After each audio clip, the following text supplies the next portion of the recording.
Hey, it's Gerald from Lakers Fast Break. Anchor is the easiest way to make your next podcast. It's absolutely free, and their creation tools will allow you to record and edit your show right from your phone or your home computer. Anchor will then distribute your podcast for you so it can be heard on great podcast outlets like Spotify, Apple Podcasts, Radio Public, Google Podcasts, and many more. You can even make money from your podcast with no minimum listenership. It's everything you need to make a podcast all in one place. So download the free Anchor app today or go to anchor.fm to get started on your next podcast.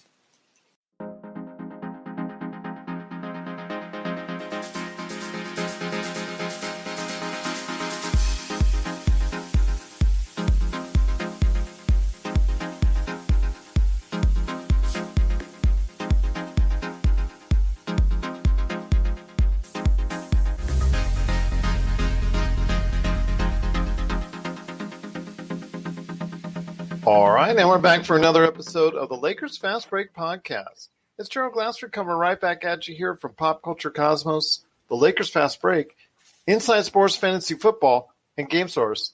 We truly appreciate everyone listening to all of our great shows and also watching it on all of our great YouTube channels as well. It's going to be an interesting episode. We've got a lot to talk about. The Last Dance is over. Practices may be beginning sometime in the near future. And there's some dinero involved here that the Lakers really, they put their hands in the piggy bank, and unfortunately, they got it smacked and had to return it. We'll talk about that here in a sec. But first, I wanted to go ahead and introduce my guest. It's our weekly chat right here on the Lakers Fast Break with my good friend. I know him as Tom Wong, but you know him as the guy behind the great site, Lakerholics.net. Be part of the conversation today at Lakerholics.net. I'm so excited to talk to him one more time. LakerTom, it's just so great to have you on the show. Yeah, it's always fun to be here talking with you, Gerald, and getting an opportunity to talk about one of the things that I love in my life, which is the Lakers. Well, I'll tell you what, the Lakers Fast Break has been doing really well as of late. We've gotten a lot of episodes out there. I cannot thank everyone enough to not only listening to our chat last week about a lot of great Lakers subjects, but also the tremendous lineup of NBA draft shows, including our very highly rated NBA mock draft, which I had with 4 great draft experts last week. The Barlow brothers from NBA Draft Junkies, Michael Weisenberg from the Stepien, and also Stone Hansen from DraftSite.com. You got to check out that great mock draft if you haven't already. It's on the Lakers Fast Break and now on the Pop Culture Cosmos channels as well. Speaking of Stone Hansen, the last podcast before this one, I had a chance to sit down with Stone Hansen. We talked a lot about what's coming up in the future, i.e. 2021, about some of the prospects there. So hear his thoughts on some of the rising prospects in the 2021 draft right here on the Lakers Fast Break channel. But my friend, there is a lot to talk about today, but I got to go ahead and start off with the Lakers in trouble. A bad PR move, shake my head, SM8, whole 9 yards, because I'm going to start it off like this. The Lakers recently returned $4.6 million from a loan that they borrowed under the most recent Small Business Administration Paycheck Protection Program that was enacted as part of the government's recent passing, not only once but twice, in regards to helping save small businesses. And unfortunately, the Lakers saw this money out there and they decided to get their share of it. Now, mind you, the Lakers, they are valued as recently as this year. They're number 2 in the entire NBA at $4.4 billion. Okay, this is a company that's $4.4 billion, yet was able to, get this, yet was able to go ahead and seek out a $4.6 million loan. That, to me, is just a travesty. I don't know who did that. I don't know if Jeannie accepted that or tried to go ahead and get that herself, or whoever applied for it, if that was on their own volition or whatnot. If it was, I'd fire them immediately, because the PR hit from this is going to be at least lasting for a little while, especially because nobody else has anything to talk about right now in sports now that the NFL draft is over.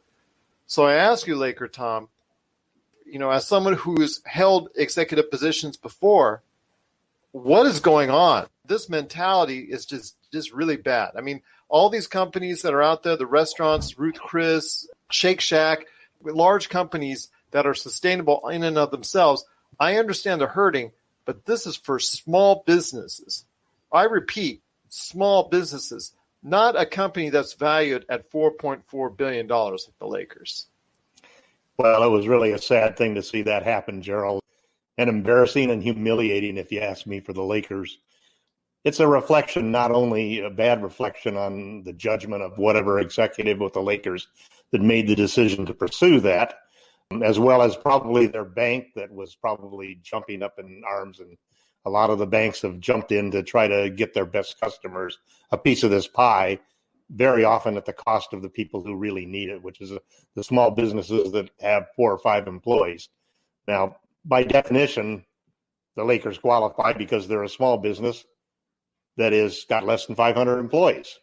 And just like Ruth Chris and Shake Shack and all of these different restaurant chains that were out there, it's a reflection of what happens when the government makes stupid moves and basically goes out there and sends a program out there with very, very few guidelines and controls to prevent abuses from happening. And the only result, the positive we've gotten about this whole thing is that they then turned around and after the first $2.2 billion was gone, they just put out another $4.6 billion with no other additional requirements, the exact same requirements as the first time. And the only thing that's holding people back now from going in and jumping at is that there is, I think, $60 billion designated for minority loans and $60 billion dedicated for really small businesses.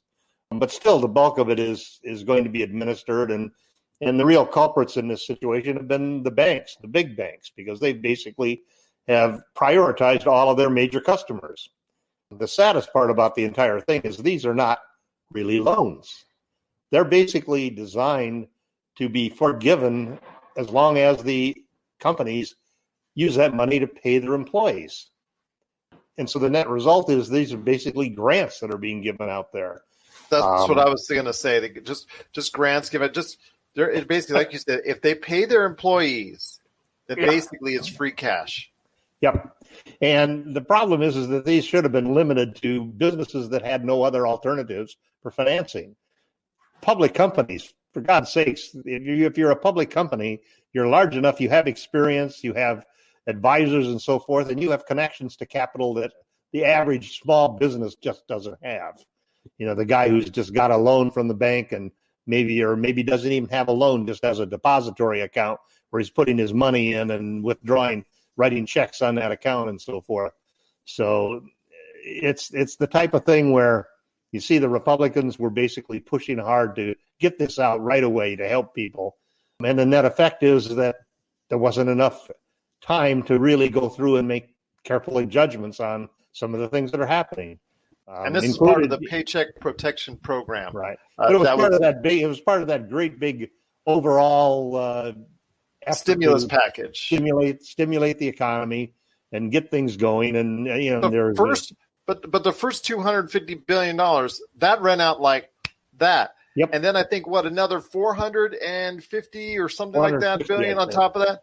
And with the Lakers, greed just kicked in. Greed kicked in. That's all you can say was greed when it comes to this. This is, again, a $4.4 billion company. I love the Lakers just as much as anyone out there. But, I'm going to call this – I'm going to call it like it is. This was wrong. I agree with you 100%. Yes, this is wrong on so many levels. And here's the statement. The official statement makes it even worse. The official statement from the Lakers, yes, they qualified, received a loan under the Payroll Protection Program. However, once we found out the funds from the program had been depleted, we repaid the loan so that financial support would be directed to those most in need. So if you didn't get caught, if the funds had not run out, you would have kept that money. That's the official statement from the Lakers right there. And that to me is just disturbing that they should have even not even went ahead and did that at all. But the fact is that they took money away. And only when they found out that all the money was gone, only when they found out all the money was gone, they decided to go ahead and then give their $4.6 million back. Well, they weren't first in line to give the No, money. I didn't say that we're first in line. That's the other side of it is that, listen, I'm at least grateful if they had enough ethical character to give the money back, because there's a whole bunch of companies out there, public companies with values in the multi-million, hundreds of millions of dollars, who didn't give the money back. And the government really should be doing something to demand that they give that money back.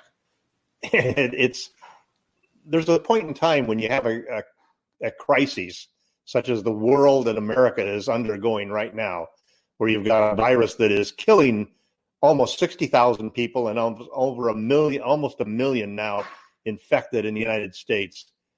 And things like we have tools to fight against that, such as the Defense Protection Act and so forth, where the government can force companies, just like they did during World War II, to build tools for war, to build airplanes and so forth. And yet our government won't do that simply because they're protecting certain sets of people who have donated money to their causes, and they want to make sure that these people can make a profit off of the pandemic that the rest of us are going through.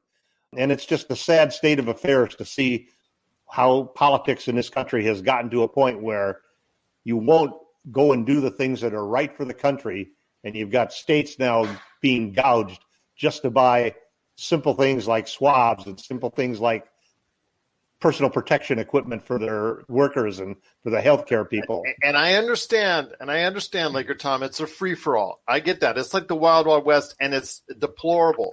It's absolutely disgusting. It is deplorable. That these states have to bid against themselves. Every other country in the world right now that's semi-organized at this point in time are leagues ahead of what we're doing, because it's a disaster, and I get that. But let's go focus back on the Lakers before we go off on another soapbox rant. So I wanted to actually say this again with the Lakers. This is a team that if it needs cash, it can get cash. Yeah, equity sharing. It can go ahead to the banks. It can go ahead to partners. You can borrow that money in an instant from any bank in the country. It could sell shares to anybody it wants to, because there's going to be a lot of takers if it starts to sell off shares. So don't give me that you can't find money. You wanted to go ahead and do that. They wanted a $4.6 million handout, and I think it's just, it's one of the worst. This has got to be one of the worst times in my own mind that I'm saying I'm a Lakers fan, because I still will be a Lakers fan until the day I die, and I will still be someone who bleeds purple and gold. But there's been very few times in my life where I've even come close to saying I'm ashamed to be a Lakers fan. And it usually means because Boston's beat us or something like that. This is not that time. This is one of the few times that I've said this is really bad. This and the bus fiasco, the family fiasco over and over, and they were having those issues. It was really kind of disheartening at that point in time for Lakers fans. But this is so much worse. This is just bad, bad, bad. People are thinking, they returned the money. I'd like to find out who made the decision. Yeah, I'd like to find out who did, because they need to be I fired. agree with you that somebody should lose their job for having made such a bad decision. Because, and people that are listening to this, Laker fans out there are probably saying, why are we making such a big deal? Because they're small, like you said, LakerTom, at the earlier part of the show, there are small business out there struggling to survive that need this money more than the Lakers do. Yes, the Lakers have a lot of employees that they have to go ahead and pay, and that they should pay. And I'm not trying to dissuade that, but they have other means to go ahead and pay those employees. They also have money in the bank. It's not like they're broke. Don't tell me they're broke. They are they have been a well-run, for the most part, outside of the bus fiasco. But more revenue than any other franchise in the league. Exactly. And they're valued, like I said, number 2 behind the Knicks. Right. And I still don't know to this day, outside of being in New York, why the Knicks are still number 1 valued. But okay, that house fire. Just TV contracts. I know it's all about TV and money, but I'm just saying, just the thought of this dumpster fire for going on decades now with the Knicks, and they're still number 1. It's all about MSG. It's all about MSG. What's fascinating is we haven't heard about any other NBA or professional sports team Oh, I'm that sure have gone and dipped their toes into this situation. I'm sure it's going to leak out sooner rather than later. As soon as Adrian Wojnarowski or Shams Charania or one of those insiders, Mark Stein or whatnot, can go ahead and delve into it even further. But yeah, very disappointed with the Lakers. I'm glad that they returned the money, but that's only after they found out it was depleted, which to me is still, again, a very bad move. You can't defend that decision in any way or form. It was just a wrong move. And Jeannie Buss, or somebody who really officially speaks for should come out and explain how it happened and make sure that nothing like this happens again. I mean, it's like highway robbery for all of those people, and a lot of those people couldn't even get their loan applications in. That's right. Because the big banks had already flooded it and filled up almost everything with their own personally private. One of the big things you want to do in any small business, and the businesses that I've run, is to develop strong relationships with your bank so that you are in that position. But a lot of times that takes being able to have a good enough balance sheet so that you can borrow money.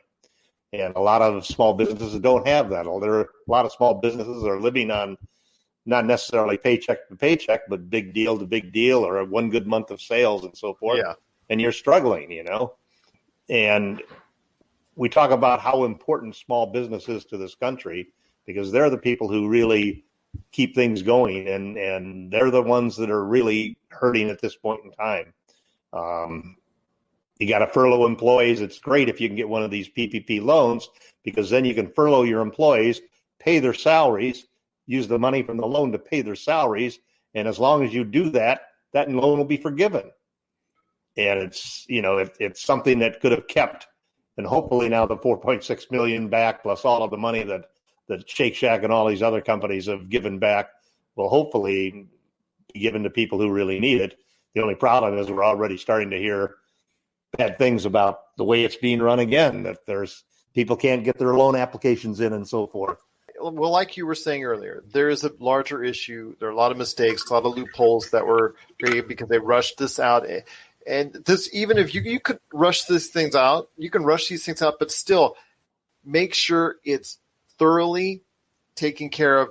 All the I's are dotted, all the T's are crossed, and it just didn't get done. But then again, like I said, that's another soapbox for another day. They want to go ahead and talk about other great things. But again, the Lakers, they did return the money. I'm just very sad that they went ahead and did this. And, greed sometimes in our society just overcomes all. And in this case, it did with the Los Angeles Lakers. Hopefully they will learn from this lesson. Hopefully, LeBron won't be the one to have to speak out, because because it's not going to be in the way the Lakers would like. Nope. Let's hope for this to be done in the right way. The Lakers will definitely learn their lesson going forward. We're signaling the ref for a quick timeout, but we'll be back with more of the Lakers Fast Break podcast. Check out what's been going on with the Pop Culture Cosmos Show and the PCC Multiverse.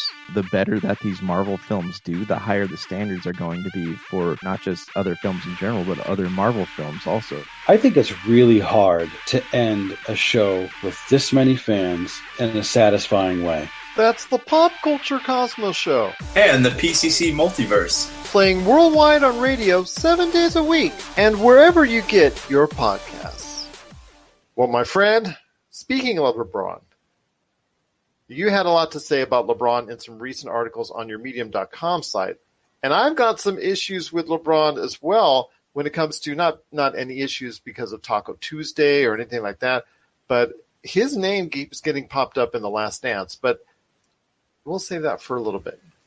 I want to go ahead and talk to you about the evolution of LeBron's acceptance as a Laker, because as you know, when he was first signed, or when the first rumors were out there that he might be headed towards the Lakers, even as he was still playing for the Cleveland Cavaliers, a lot of Lakers fans were just saying. I actually just wrote a piece for Medium called How a Tried and True Kobe Bryant Stan Became a Diehard LeBron James Fan. And I was one of those guys. I was one of those people that You didn't want any of that. You didn't want any of that at all. I didn't want any of that. I mean, I saw how LeBron had acted down in Miami, promising 3, 4, 5, 6 championships and so forth. I saw how when he went back to Cleveland, it was 1-year deals, which had basically held a hatchet over the Cavaliers management. Basically decided who this coach was going to be, decided who the general manager was going to be, had them give big long-term contracts to several of the people who were members of Clutch Sports, his agency that his good friend runs. And so basically I really felt like you're turning your whole franchise over to LeBron James if you go and pursue him. And then Magic Johnson goes out there and he recruits him. And all we hear are the various stories that, LeBron's not interested in winning anymore. And even though he signed a 4-year deal, there was all this talk that it was all based upon being able to see his son play in Southern California, to looking at his post-career thing, wanting to be a mogul. And basically it wasn't a basketball decision. And then last year, we got off to a pretty good start with a team that really wasn't really built well around LeBron, because it was all of that young talent that wasn't developed at a championship level that the Lakers had to surround him with. And then, we were doing pretty good up until Christmas Day, and he pulls a groin and has the first major injury that he's had in his entire career. And then tries to come back, but really is not 100%. And so basically they shut him down for the year. We end up finishing 35-47. An extremely disappointing year, the 6th year in a row that we don't make the playoffs. And you're looking and you got a 35-year-old LeBron James for the next season. The franchise is in a total disaster. You've got Magic Johnson resigning the day before the final game of the season. You got the coach fired shortly after that. Screams of dysfunction and dismay going on. And the Lakers appeared to be doomed at that point in time. And I think that point was sort of like the lowest point you could have imagined, that here was the Lakers with LeBron James, but they were considered to be a disaster, and nobody even thought they were going to make the playoffs the next year. We all know what happened at that point in time. Jeannie Buss resisted all of the cries for firing Rob Pelinka and going out and bringing in a new general manager outside of the organization. But she held firm. She really liked Rob. She believed in Kobe Bryant, who basically said Rob Pelinka is the right guy. And within 6 months, the franchise had been turned around. A little bit of good fortune, and they ended up with Frank Vogel as the head coach. They forced him to hire a couple of guys that were a lot of writers thought were not going to be good fits as assistant coaches, Lionel Hollins and Jason Kidd. But in the end, it really turned out to be a perfect situation, because Vogel has turned out, I think, to have been the type of guy that's sort of a consensus-oriented manager. He's a guy who really likes to invite participation by everybody. And he sort of formed a partnership, a 4-person partnership between Vogel and Pelinka and the two superstars, LeBron James and Anthony Davis.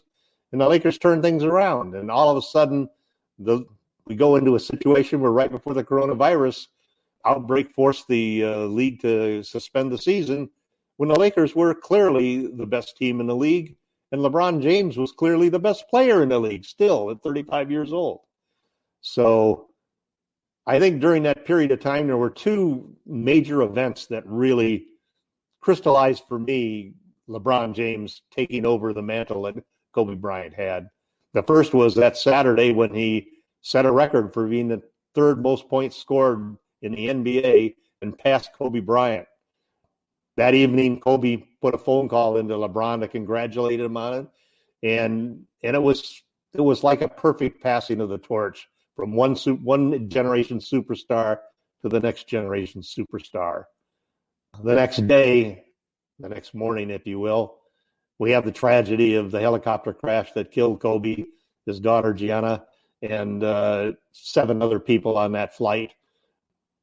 And you have all of the events that followed that tragedy, where LeBron James really stood up, and all of a sudden you could see that a guy who I had gained a lot of respect over the years more for the man that he was than the basketball player he was, to be honest.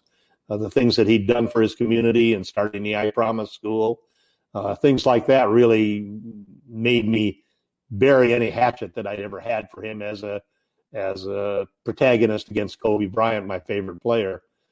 But I thought that the way that LeBron handled himself and took over leadership of the Lakers during that crucial time right after Kobe's death, that really cemented in me that the LeBron James really bled purple and gold. He really wasn't there for his legacy. He was there to win for the Lakers. He really wasn't there just for business purposes or to watch Bronny, his son, play in high school basketball. He was there because he believed in the Lakers as a franchise. He believed in the legacy of the Lakers, and he wanted to contribute to that legacy and take over the challenge that Kobe had left for him. And so that's basically how I evolved in a lot of people. I mean, we had a lot of conversation on Lakerholics.net about everybody on the blog and how they had at various points in times had come around to love LeBron James as much as they loved Kobe Bryant. That's true. I mean, he's done a whale of a job, just done an incredible job for us, especially this season. And I was a little bit more accepting because I was just so tired of losing. I was going to take any type of influx I can get. So hearing LeBron James was even thinking about coming to the Lakers was something I just didn't mind at all. I thought that was really cool.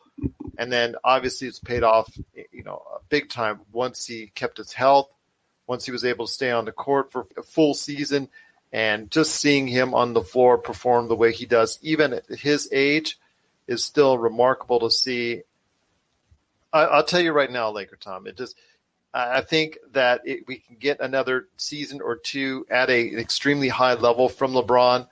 That would be, through finishing his contract, that would be one of the best 4-year contracts we have ever signed as a free agent. If we can get any kind of contribution similar to what we're seeing this season from LeBron in the next 2 seasons, or if he stays through the end of the contract, that's just would truly be amazing. And I think you can, even if they don't get a title this year, I think you could put them in title contention for the next 2 to 3 years as long as he remains a part of the team. Although, with Bronny coming around, you never know what's going to happen. Well, what's interesting about the whole thing is that part of the it was hard to when everybody compared LeBron to Kobe, and that was just incessant every year.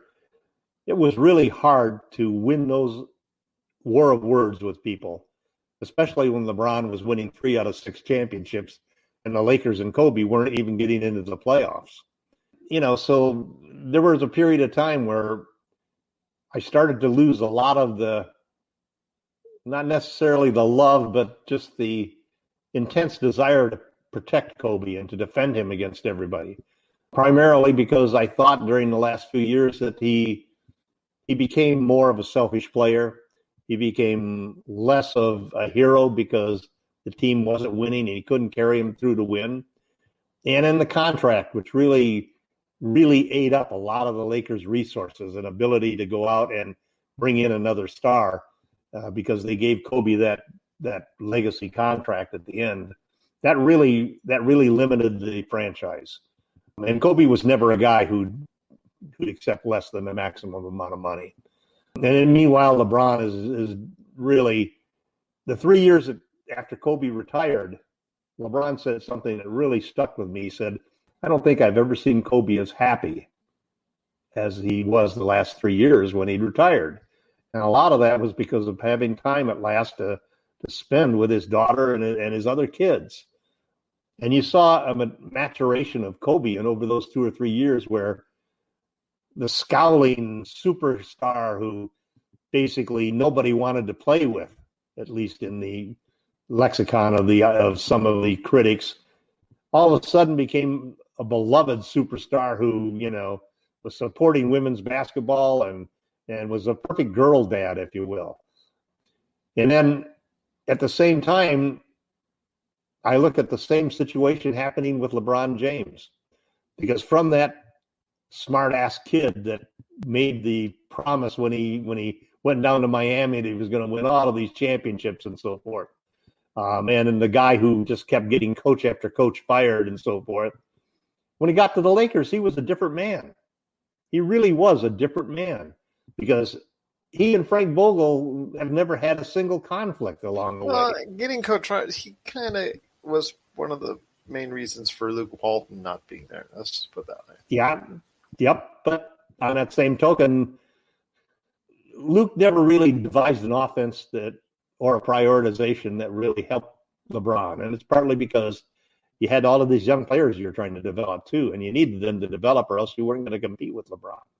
So it's a combination of a lot of things coming. Just like everything in life, things are never as simple black and white as you think they are. They're usually a combination of things and a lot more complicated.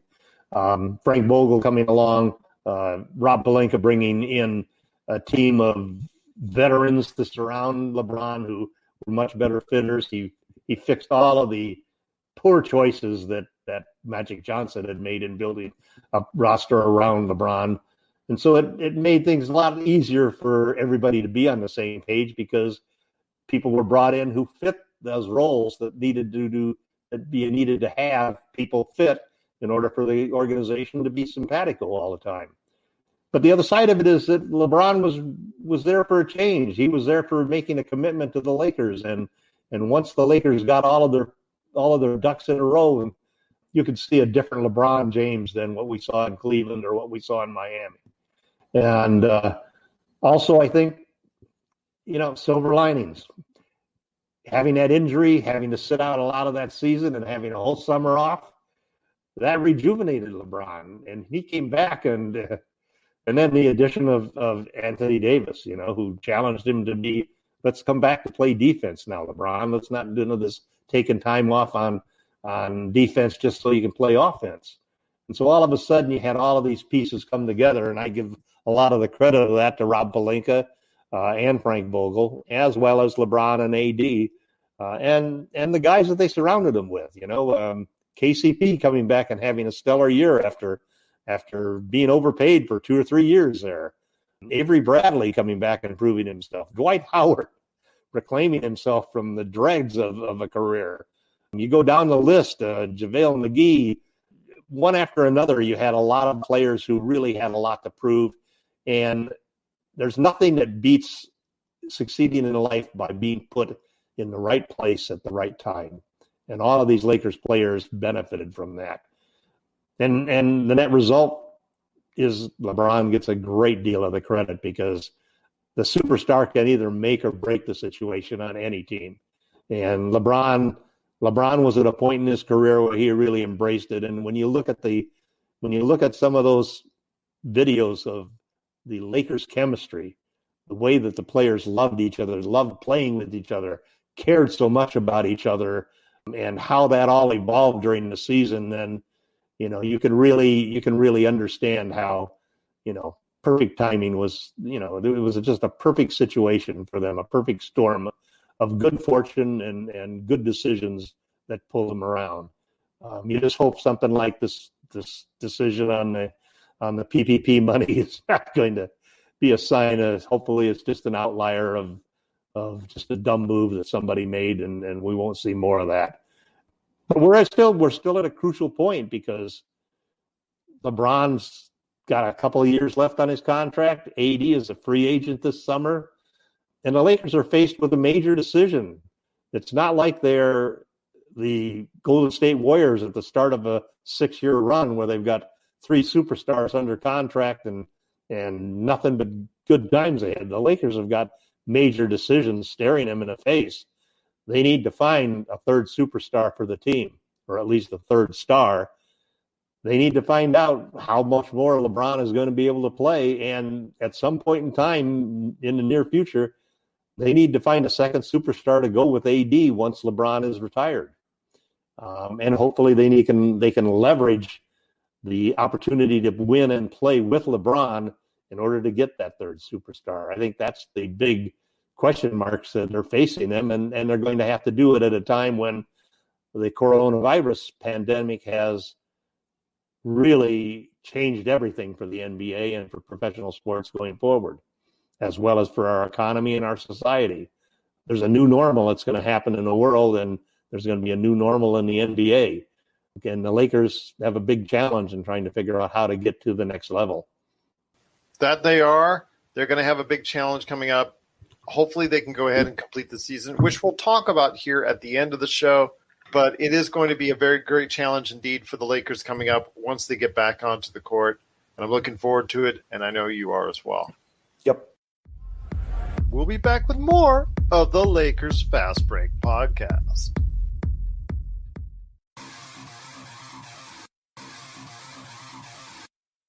Needing an edge for your fantasy football team? Listen to the guys at Inside Sports Fantasy Football for insight that will help you reach your league championship. That's Inside Sports Fantasy Football. Check it out today on your favorite podcast outlet.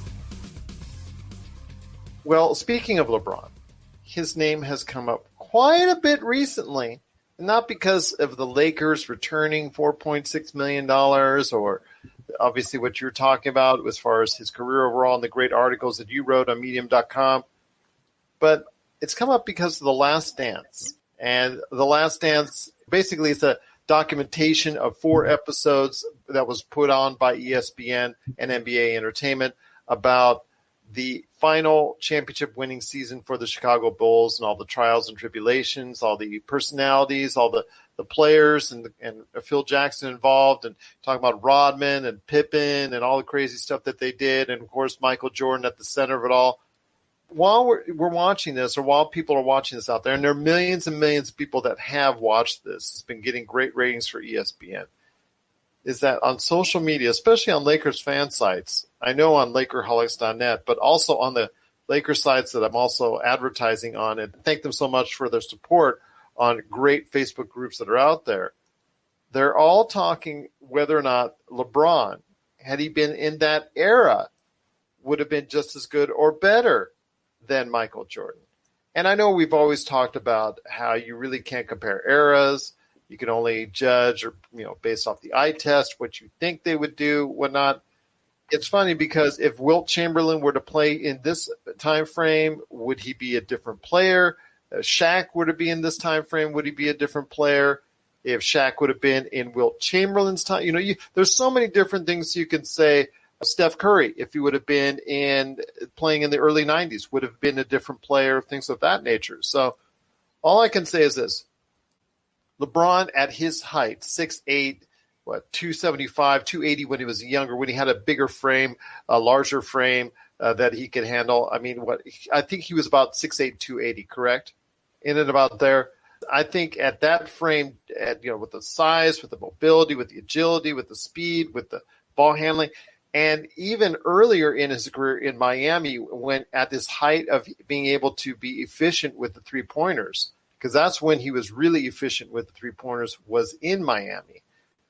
That's a deadly combination right there. That's probably the best of LeBron. I mean, people argue when was the best LeBron, Cleveland, Los Angeles, or Miami.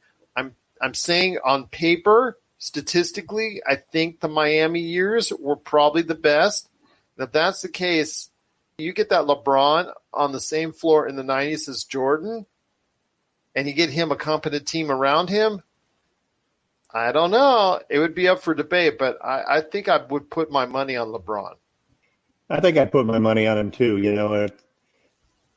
I've always been. Rodman is a great defender. Rodman would have been guarding him and just great. Right. And also, Rodman was one of the best passers at the forward position of all time. People don't realize that. People forget about that. They think about his rebounding, box out artist, defender, whatnot. If you saw him, especially in that 1 year with the Lakers, the things he could do as far as passing to anybody cutting was just truly brilliant. But getting back to LeBron, I know Rodman would be guarding him, but even if that's the case, I think LeBron is just, at that point in the 90s, would have been something unlike anything else. Yeah, I can't remember who it was. There was one of the guys, one of the main announcers or sportscasters, basically was saying that LeBron couldn't handle himself in the 80s.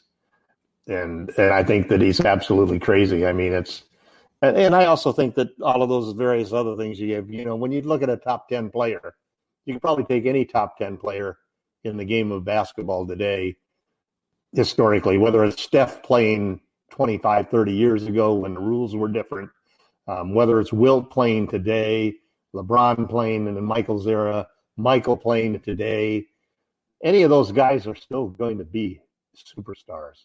They're going to be, and that's why I think it's so hard to make these comparisons between different generations. I think the hardest thing probably is for centers, just simply because of the way the game has changed and the way that the center position has changed so dramatically, and with a three-point shot.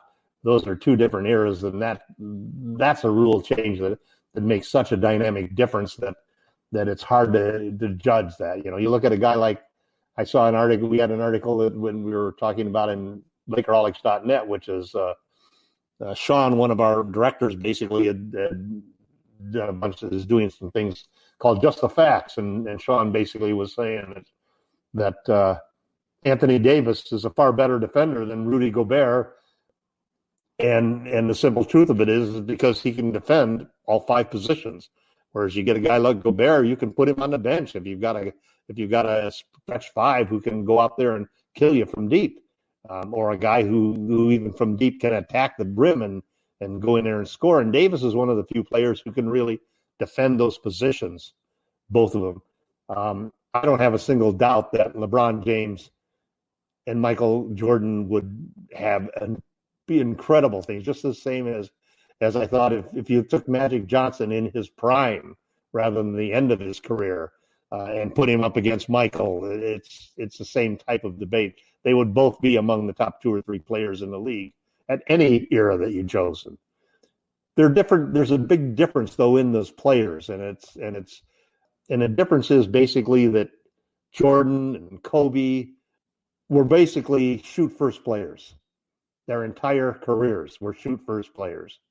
LeBron, Magic Johnson, those guys were pass first players their entire career.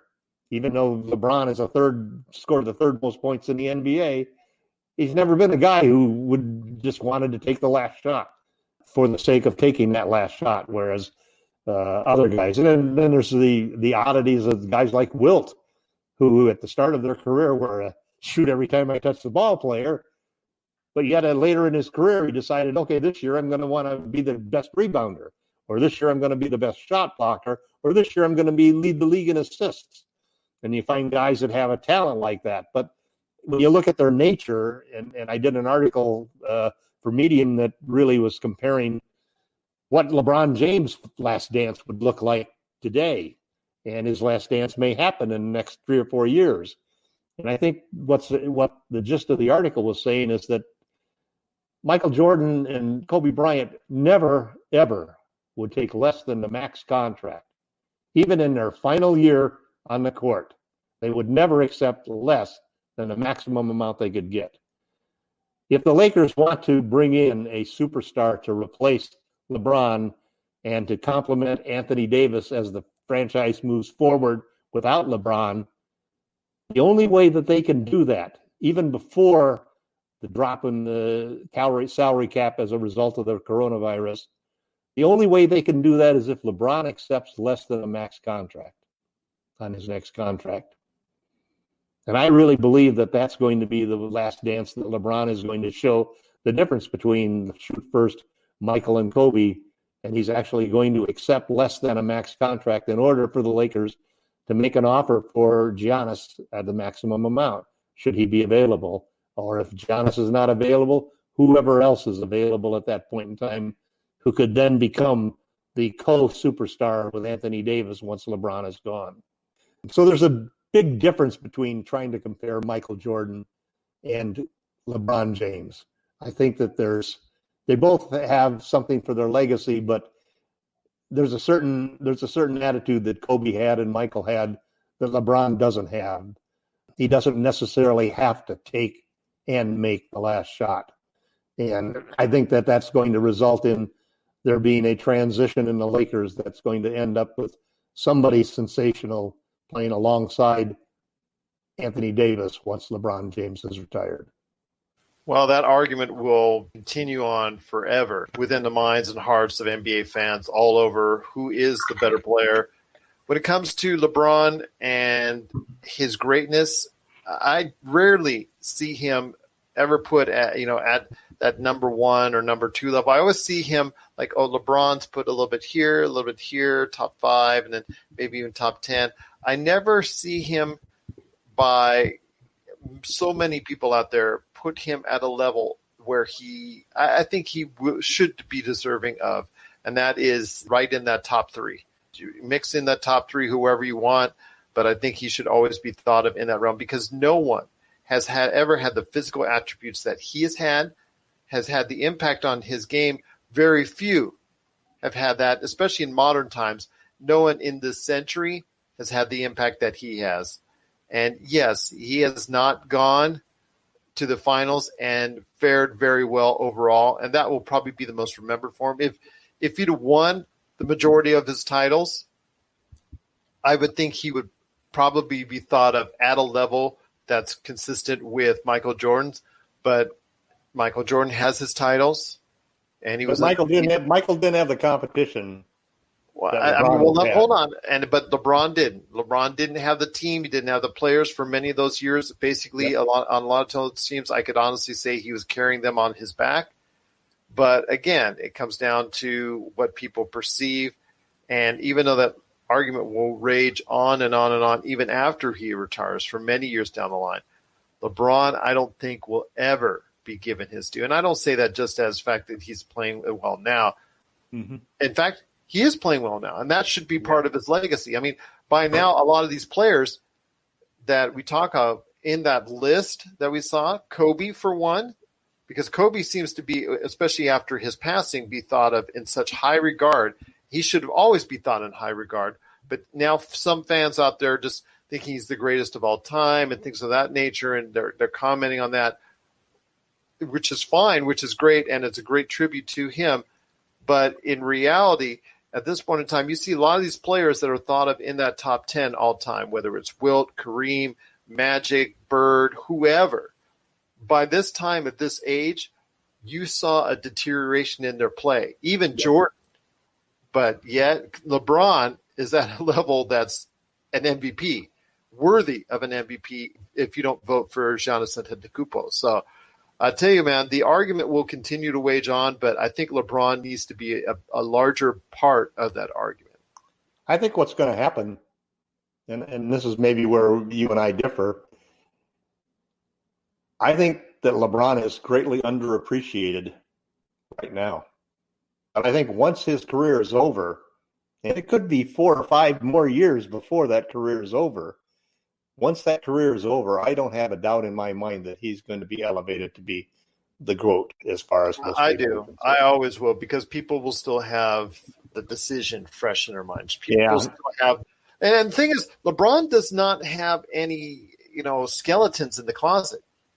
He just has these things that he did out in public, and the things that, and how he's been able to speak to the media, and some of the things that he said in the media. Those are the only things that you could say are for or against him. But that was a young LeBron. The older LeBron is the guy who opened the I Promise school. He's the guy who's taken over Kobe's mantle and exactly, and people love it as a Laker. And people forget that because people want to focus on the decision. They also want to focus on some of the things he said in regards to the China, in regards to I can't play in empty arenas. People will find and nitpick anything they want, but the problem is you have to nitpick when it comes to him because he's lived a life outside of the basketball court, an exemplary life, and something that he does not have those, like I was saying earlier, those skeletons in the closet. He doesn't have those issues that hold many of these other great players back. I mean, that's something that people forget, and he's held himself to a level and standard off the court just as much as he has on the court. And I know I'm coming off as this LeBron lover and whatnot, but I just appreciate the value. No, I think you're absolutely right. I mean, I'm just trying to call it like I see it. Yeah, I made a comment when we were talking about on Lakerholics.net. We were talking about LeBron's legacy, and the comment that I made was that there's very few superstars out there whom I think are actually better people than they were basketball players. And LeBron James falls into that category as far as I'm concerned. And anybody who goes ahead and flaunts Taco Tuesday, all right with me. All right with me. Well, before we head on out, I wanted to go ahead and talk to you a little bit about the NBA. They were thinking about heading back to selected team practice facilities under heavy restrictions and all that, social distancing guidelines and testing and yada, yada, yada, the whole 9 yards on May 1st. They've since bumped that back to May 8th. What does this say about a possible return to action for the NBA?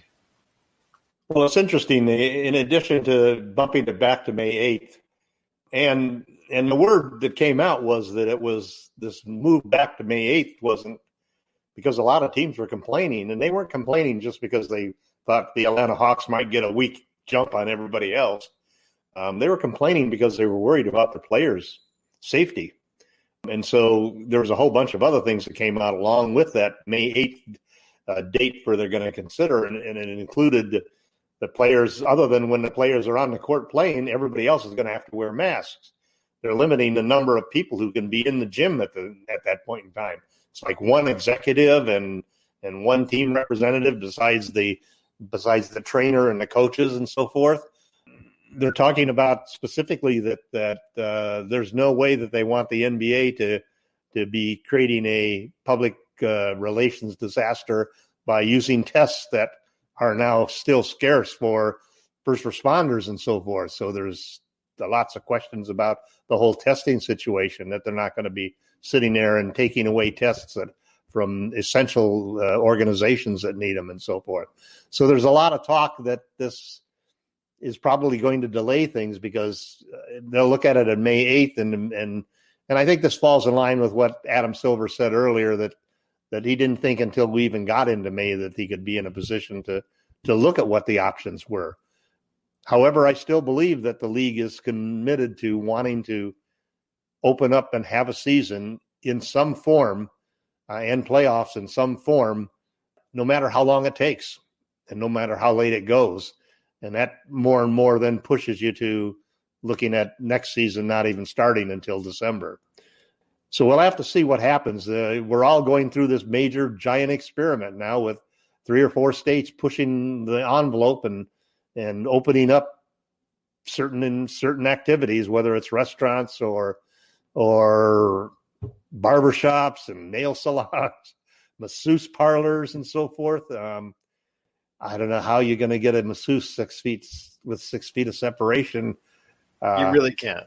You really can. I mean, I just went out and decided that, Christ, I'm going to have my wife cut my hair. So I just ordered a set of clippers from Amazon, just because I'm figuring that I'm not going to get into the barbershop anytime near, and I don't want to risk it.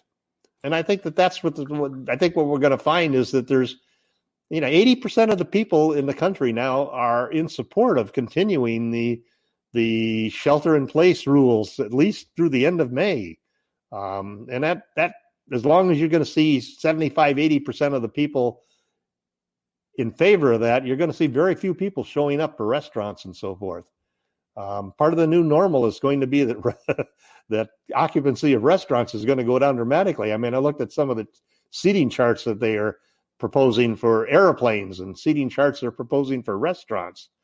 And you've got to presume that the first time that we have to see sporting events, there's going to be very similar seating charts. The stadium that holds 40,000 may only hold 5,000. And it may be limited like that to start off with. So it's a very difficult thing. I think that we're probably looking at Labor Day used to be the artificial end where they thought they had to finish the season before you get to Labor Day. I wouldn't be surprised now if the season was to finish before they got into October. And I think it's going to change the schedules for all major league sports. Baseball, you look at baseball, they're talking about putting the Yankees in an entirely new division just because their spring training is in Florida rather than Arizona. And all of a sudden the American and National League and where your home city doesn't matter. It's where you go to spring training that's going to determine what league you're in. So I don't think we've seen anything. A lot will depend on what happens with these experiments going on in Texas and Florida and Georgia. If we can get by those things, and it's really a crapshoot that they're taking chances here with people's lives, because I've talked to a lot of people and friends in California here, Northern California, and nobody feels like jumping on an airplane or going to a concert or going over to the local restaurant for dinner. Everybody's pretty much set that, we might expand, and all of a sudden I might be able to see my son and my grandchildren, who live 2 doors away, and we may expand our little quarantine, if you will, to include 7 or 8 people. But we're not going to be going out in public. I'm not going to go and sit in a barber shop and 2 feet from 1 foot from somebody and breathing and having them breathing on me while I cut my hair and so forth. I just don't see that happening. We're going to see more and more things delivered. And I think we're going to see more and more. A large part of the population now is learning how to work from home. And I think we're going to see more and more of that. I think the new normal could damn well look a lot more like today than it looked like a year ago. Which would be disappointing, but it is a reality of what is now the current state of our until we get a vaccine. I think that's what it's going to be. Yeah, I agree. Well, before we head on out, my friend, I want to go ahead and let you get an update to everyone out there about what's going on with LakerHolics.net. So we've got a couple minutes left. So fire away, LakerTom. We've been working on a new site. The original site is 8 years old now. Unfortunately, there hasn't been anything similar to create the type of site that we have. And so we've really been breaking new ground and trying to use some new technology to do it. And it's been pretty successful. I've gone through 2 or 3 different developers. I finally found a guy in India, basically, a young guy who's just been really sensational. And I'm expecting that we will be having beta testing of the new site probably next week. I think by the time that we have the next week's podcast, you'll probably have a new login for LakerHolics.com, which is where the new website will be. And I'm hopeful that we'll get everything ironed out and maybe by the end of May to have the new site up and running and everything. Well, for us here at the Lakers Fast Break, I want to just go ahead and say thank you for listening. You can go ahead and send us any questions that you want on the Lakers or the NBA at Lakers Fast Break on Twitter, or also as well, LakersFastBreak@yahoo.com. You can reach LakerTom on the Twitter if you have any Lakers questions for him. That's at LakerTom, of course. And you can also go ahead and head over to the great site. Right now, it's LakerHolics.net. But like Tom said, at the end of next month, it is LakerHolics.com. If you like what we do here at the Lakers Fast Break with all of our other great shows on the NBA draft, whether it's 2020, the mock draft that we did, all the great interviews that we've done this month in April on the NBA draft coming up with Michael Weisenberg, Stone Hansen, and Rafael Barlow. Plus, again, the mock draft that we did has been a huge success for us, so we cannot thank you enough for listening. I did one recently this week with Stone Hansen on the 2021 draft, and I've got more great NBA draft programs coming up in the not-too-distant future right here at the Lakers Fast Break. So go ahead, check it out. But please, if you like what we do, like, subscribe, share. Please tell a friend. Any kind of support you can do for us right here at the Lakers Fast Break is greatly appreciated. And I've got one last thing to tell everybody out there before we head on out, and that is congratulations. You haven't heard him on the podcast for a little while, and that's TJ Johnson, because he's been kind of busy. Not only with work and all that, and not only with his other stuff that he does for Voice from the Underground, the podcast, but a big congratulations to him as a new father, because this weekend he became the father of Trumaine Johnson Jr. So TJ Johnson Jr. has come into the world not exactly at the greatest of times, but you know what? In this dark times that we have in the pandemic, there's some bright lights that are out there, and Trumaine Johnson Jr. want to go ahead and say welcome to the world on behalf of all of us at the Lakers Fast Break. Well, LakerTom, it's been great having you on again. Any last thoughts on the way out? Nope. Looking forward to a lot of action this week on the site, and we'll see what happens with the feedback from what the Lakers are doing at this point in time. I'm hoping to hear more about what happened for the money that they took on the loans, and hopefully that have somebody come up and make a good explanation and make amends for that. Well, I'll tell you what, they're already lining up right now, going ahead and taking shots at the Lakers. And I'm not going to say it isn't deserved, because it is, because that was some poor evaluation there, a really bad PR move. But we're going to go ahead in this really, really strange season that the Lakers have had. This is just one more notch on this truly strange season of some really dramatic highs and really dramatic lows. And we're going to continue to present it right here, wherever it goes. Wherever this train is going for the Lakers in 2020, we're going to keep right on it right here at the Lakers Fast Break Podcast.